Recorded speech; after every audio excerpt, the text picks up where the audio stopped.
It's the last day of summer and they're anticipating a lot of rain, I guess, coming soon anyways. Let's see if that happens. And what's going on today? How about this one, where apparently there's this counter, I guess, drone tech. It almost looks like it's like, what, a Spider-Man type of machinery? Not something that's jamming signals and all that. It says here, NATO tests counter drone technologies during exercise. It says here from 12 to 22 September 2023, over 300 participants from 15 allied and 3 partner nations, the European Union and the private sector, gathered in Netherlands to increase their ability to counter potential threats posed by the malign use of small drones. So according to this anyways, they're using pretty much everything, and it makes you wonder too, if you have stuff like this to quote, I guess, take down a drone, is there actually a need to force register everyone, remote ID and all that?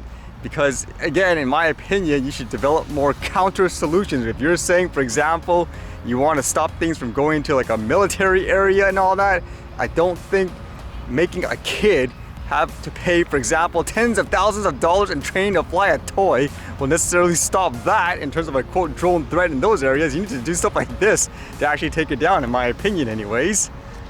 And speaking of drones and I guess weapons, how is this one? Apparently it says Iran was unveiling a lot of its new quote drones.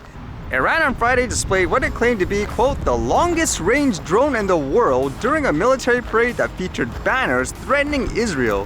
The drone was one of the number of unmanned aerial vehicles and missiles that Iranian forces showed off at an event in Tehran marking the anniversary of the bloody Iran-Iraq war in the 1980s, and came weeks after Iran unveiled a drone it claimed could remain airborne for 24 hours. And they were saying this media source here displayed a bunch of videos to show off, I guess, these drones in this parade. That's kind of interesting too. Is there such a thing as a quote military parade in a lot of places? I know here they usually have, for example, Remembrance Day where you see armed forces, but I don't remember a time where you have the military just go by just to show off like missiles and drones, like that type of thing. Is it just a way, again, to intimidate other countries, for example, to say, look how strong we are, like in that type of mentality? And I was reading more of that story where here in Canada, our government was accusing the government in India of being part of an assassination of sort of a local person who was a separatist activist of sort. And because they didn't release any actual proof, but just said the allegations, they started to ban things like visas for Canadians. But how about this one? Will light even more fire, I think. This one says Defense Minister declines to immediately deny India might have sabotaged Canada's plane.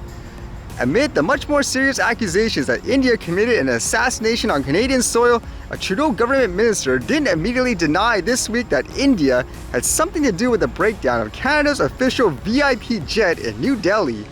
At the close of the G20 summit in India earlier this month, the Canadian delegation was stranded for 24 hours as a result of a technical malfunction on CanForce 1, the RCAF CC-150 Polaris used to take the Prime Minister on overseas trips. When the Defense Minister, Bill Blair, was later asked by a reporter if the breakdown was a result of, quote, sabotage, he gave a non-committal answer, saying here, "I'm not going to comment on that," said Blair. "There are obviously ongoing concerns." What a bad answer between, I guess, government officials and the media in that sense. That's probably, again, going to light more fuel to the fire because you're kind of implying there, well, maybe, I don't know, there hasn't been an investigation. Maybe that's true, but just with the situation where you didn't release any facts initially, this just, again, adds more fuel to the fire.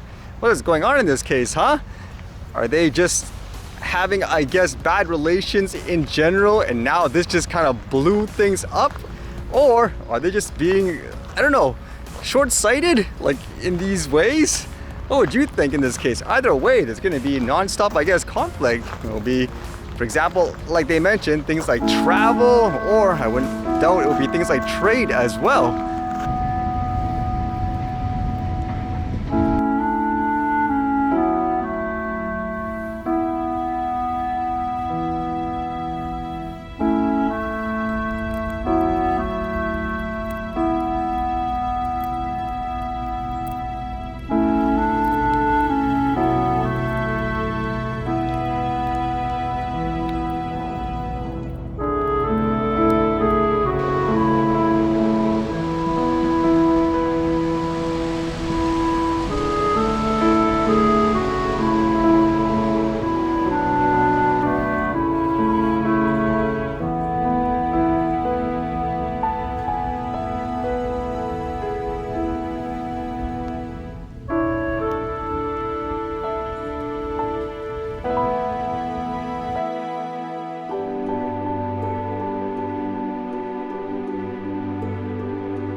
Alright, see you guys later.